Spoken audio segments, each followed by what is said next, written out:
Hi guys, कैसे चल रही है एग्जाम की प्रिपरेशन। तो बात करते हैं पेपर की। तो पेपर को जिसको डिस्कस करने वाले हैं आज, वो कौन सा है यार? आपकी यूनिवर्सिटी का paper, paper number 1 from the second year paper, that is literary theory. मैं कहा पेपर 1 की प्रिपरेशन कर रही है लिटरेरी थ्योरी। सर 3 सेक्शन हमारे पास, ये वी हैव 3 सेक्शंस। अब इन 3 सेक्शन में मेरे पास लिटरेरी थ्योरी में क्या क्या पढ़ने वाला है और मैं कैसे पढ़ने वाला हूं, ये सारी डिस्कशन यहाँ करेंगे। अलॉन्ग विद दैट कि कौन से टॉपिक मुझे कर लेने, कौन से टॉपिक मैं छोड़ सकता हूँ जिसको पेपर के पॉइंट ऑफ व्यू से ज्यादा नंबर देंगे या लग रहा है यार ये समझ नहीं आ रहा है तो उसको छोड़ देंगे। तो पहले क्लियर करते हैं सेक्शन ए, सेक्शन बी और सेक्शन सी। 3 सेक्शन है हमारे पास। तीनों सेक्शन डेफिनेटली इंटरेस्टिंग है। उन तीनों सेक्शन में कुछ भी ऐसा नहीं है जिसको मैं कहूंगा ये टफ है, जिसको आप छोड़ दो। Why do you guys, when you do have a dream to be a lecturer or crack your net JRF paper set को crack करना है, तो यार this is the best way to start your preparation. Yes, you don't have much time now, लेकिन आप follow कर सकते हैं हर चीज को from the beginning till the last. तो पहले क्लियर करते हैं पेपर हमारे पास सेक्शन है। Sir as per today norms हमारे पास हर सेक्शन से एक क्वेश्चन करना है, from 1 here here and here. तो 3 क्वेश्चन टोटल हो गए। 3 क्वेश्चन करने तो बहुत इजी है स्ट्रेटेजी, लेकिन तो सब कुछ पढ़ेगा नहीं, सब कुछ नहीं पढ़ना है। हाँ, जो आपको इंटरेस्ट करता है वो पढ़ना। मैं सारी की सारी इंट्रोडक्शन दे रहा हूं, मतलब 1 से लेके लास्ट तक एक ही चीज बताऊंगा, पढ़ना कैसे और लिखने कैसे answer, how to write down these answers. इन आंसर को लिखने का वे आउट क्या होगा और किन चीजों को क्लियर करना है। तो पहले जानते हैं पूरे कोर्स कंटेंट के बारे में। फर्स्ट हाफ सेक्शन ए या फर्स्ट हाफ की बात करूं, सेक्शन ए की बात करूं, तो हमारे पास है एरिस्टोटल का द पोएटिक्स। हिंदी में जो पढ़ेगा वो आस्तु को जानते हैं, इसको आस्तु को, एरिस्टोटल को हिंदी में आस्तु कहता है, तो उसका पोएटिक्स है। Guys we must go through by this.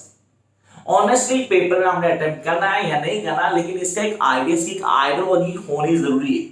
प्लेटो को फॉलो करता था, उसका नाम आपने सुना होगा और डेफिनेटली पढ़ा भी होना चाहिए। तो यहां हम बात करते हैं एरिस्टोटल के पोएटिक्स की। क्या था पोएटिक्स को लेकर सोच, क्या थी, कैसे लिखा था, किन चीजों को लेकर था, और ऑनेस्टली एक बहुत इजी कॉन्सेप्ट है। और जिनको लगता है इजी नहीं है, तो गाइस आप इस चैनल पर पहली बार आए तो चैनल को अभी सब्सक्राइब करना, वीडियोस में जाना, सारी वीडियोस मिलेंगी। वीडियो देख के आराम से क्लियर कर सकते हो कि एरिस्टोटल की सोच क्या थी पोएट्री को लेकर, आप बहुत आराम से समझ सकते हैं। Then we will have Natyashastra by none other than Bharat Muni. Sir Natyashastra का नाम सुना हमने पढ़ा रसा क्या होता है, ध्वनि क्या होता है। अब कई सारी चीजें जो हमें पता होनी चाहिए, जो इंडियन क्लासिकल लिटरेचर ले गई है, तो नाट्यशास्त्र डेफिनेटली हम सब जानते हैं, उसके कई कॉन्सेप्ट हैं।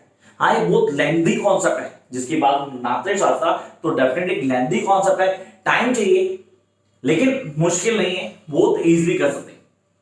अब आते हैं नेक्स्ट पॉइंट पे, the essay on dramatic poesy by John Dryden, the greatest critic of his as.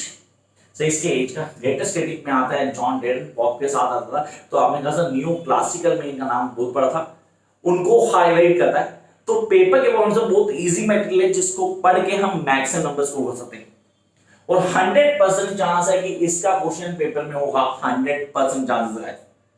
तो मैंने कहा मैं इसकी प्रिपरेशन कैसे करता हूं, करने का तरीका क्या होगा, किन कॉन्सेप्ट को समझ लेना है, so that I am going to get all things clear in my mind at first shot.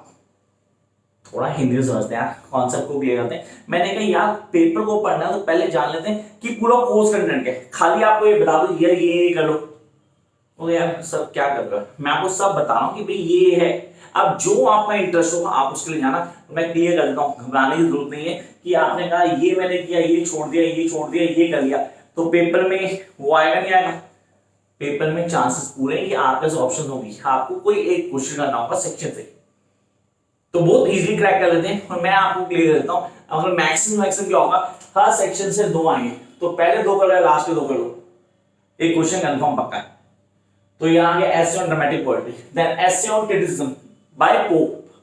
तो पोप और ड्राइडन दोनों एक ही सर इरा के हैं, दोनों का कॉन्सेप्ट लिखने का बहुत अच्छा है और आप समझ सकते हो उसको। एंड दोस्त हु आर हैविंग नोट्स, हम नोट्स को लेके कैसे पढ़ते हैं मैं बताता हूँ। पढ़ने का तरीका है, नोट्स को रीड करना है, वीडियोस को देखना है, कॉन्सेप्ट को क्लियर करना है कि उनका कॉन्सेप्ट है क्या, हम कैसे क्रैक करेंगे easily.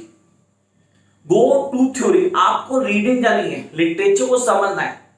Criticism is all about, sir किसी के वर्क को जज किया जा रहा है, क्रिटिसिज्म किसी की आलोचना करना नहीं होता। क्रिटिसिज्म का बेसिक मीनिंग है जहां हम क्या करते हैं, उसके काम के सारे पहलुओं को जानते हैं। जजमेंटल होना, it's not to be a critic of somebody, it been a judgmental about the work of someone. And I really know that all those who are doing masters in English, whatever the university, sorry, कोई भी university आपकी कोई फर्क नहीं पड़ता, अगर आप masters English कर रहे हैं तो आप कॉन्सेप्ट को क्लियर होते हैं, and that is really very important. तो यहाँ हमारे पास कॉन्सेप्ट आता है. फर्स्ट ब्लॉक में अगर मैं बात करूं तो मेरे पास पेपर के पॉइंट जो इजी मटेरियल है वो लास्ट टू है, और अगर मैं नेट जेआरएफ की बात करता हूं तो फर्स्ट टू है. Choices entirely yours. मैंने आपको बता दिया पेपर के पॉइंट से कौन सा इजी है, बहुत इजीली क्रैक कर लेंगे. तो start with last two, time मिले तो go with the first to.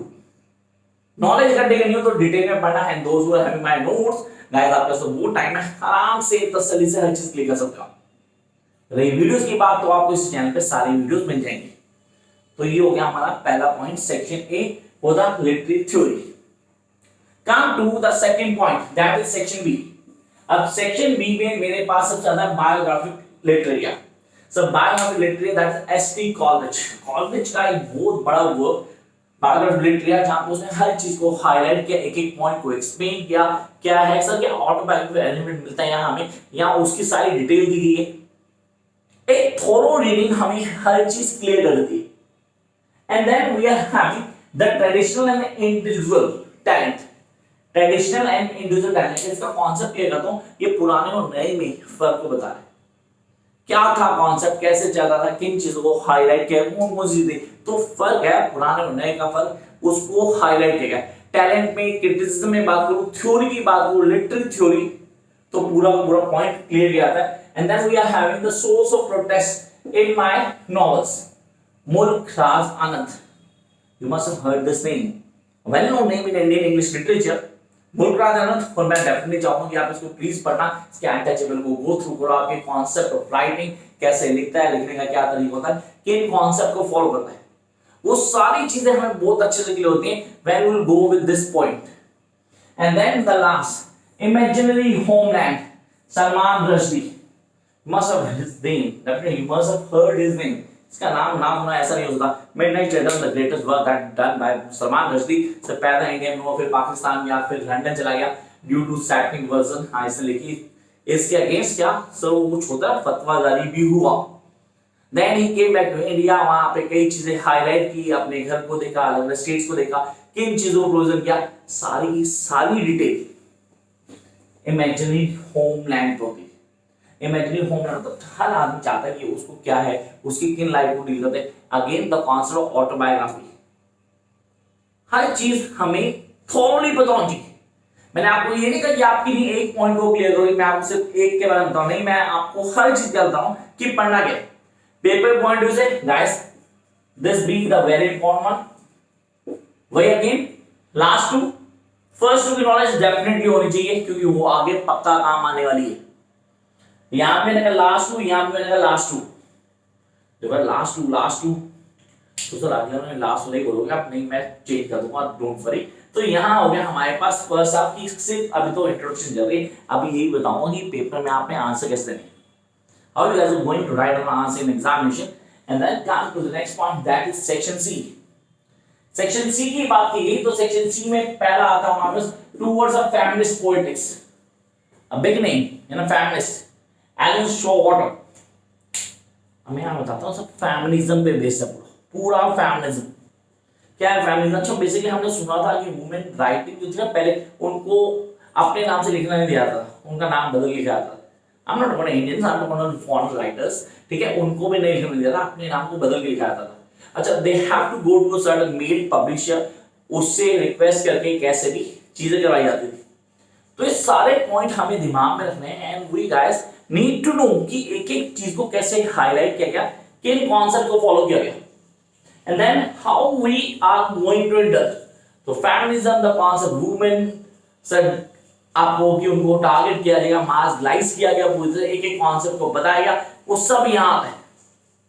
मेरे हिसाब से सीरियसली चाहे वो नेट जेआरएफ की बात हो, चाहे वो आपके एग्जाम में मार्क्स आने की बात हो, तो ये सबसे इंपॉर्टेंट टॉपिक है जो आपको ऑन टिप होना चाहिए. तो यहाँ मैंने नहीं बोला कि नीचे वाले पे नीचे वाले जाऊंगा, डेफिनेटली बताऊंगा मैं आपको. Come to the next one, the Empire Strikes Back. The Empire Strikes Back is Bill Ashcroft. Bill एस्टॉक का नाम क्या सर? एम्पायर स्ट्राइक्स बैक क्या है, किन चीजों को हाईलाइट किए, कौन कौन से पॉइंट्स बताएंगे, and how easily we guys are going to clear. तो ये तो होगी सिर्फ इंट्रोडक्शन की हमारा कोर्स कंटेंट है, पढ़ना है कैसे, आप पेपर में आंसर लिखेंगे। पेपर में आंसर लिखने का तरीका, सबसे पहली चीज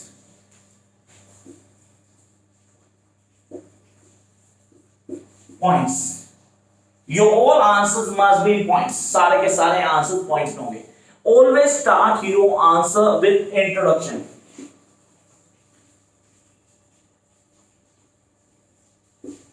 सबसे पहले इंट्रोडक्शन देनी, जिस भी क्वेश्चन में शुरू करोगे। सर मेरा टॉपिक मैं हमेशा बताता हूं हर स्टूडेंट को, लिटरेचर स्टूडेंट को क्या कहता हूं, मैं कहता हूं एबीसी को फॉलो करना है।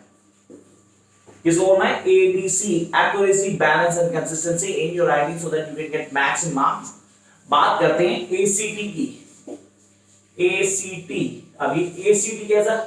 Analyse the question.